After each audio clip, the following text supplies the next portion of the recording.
एक गांव था सुंदरपुर, जिसे दूसरे गांव के लोग गरीबों का गांव कहते थे। वहां एक लड़की चंपा अपने परिवार के साथ रहती थी। उस गांव के लोगों को कमाने का कोई साधन नहीं था, जैसे तैसे अपना जीवन यापन करते थे।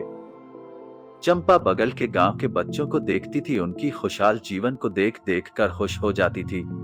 घर में बैठकर चंपा सोचती थी, काश उनका भी जीवन ऐसा होता। एक दिन चंपा नदी के किनारे उदास बैठकर पत्थर फेंक रही थी। उसी समय एक बूढ़ा आदमी आकर कहता है,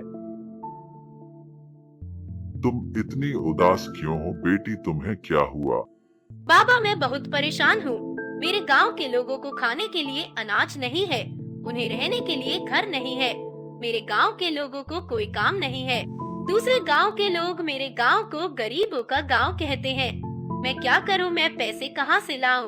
तुम चिंता मत करो बेटी, मैं तुम्हें एक जादुई गाय देता हूँ, जिसे तुम अपने मेहनत से दूध निकाल कर अपने गांव के लोगों को काम दोगी और बहुत सारा पैसा कमा सकती हो। मैं अपने गांव वालों के सपने को पूरा करूंगी बाबा।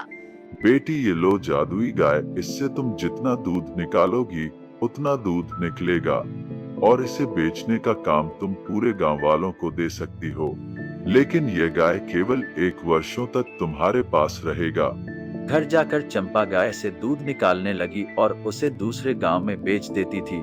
धीरे धीरे चंपा बहुत सारा दूध निकालने लगी और पूरे गांव वालों को दूध बेचने का काम देने लगी। बदले में चंपा गांव वालों को पैसा देती थी। बचे हुए पैसा को अपने गांव के विकास में खर्च करने लगी। 1 वर्षों के बाद चंपा के गांव के सभी लोग कमाने लगे और खुशहाल रहने लगे। चंपा को गांव के लोगों ने प्यार से परी बिटिया कहने लगे।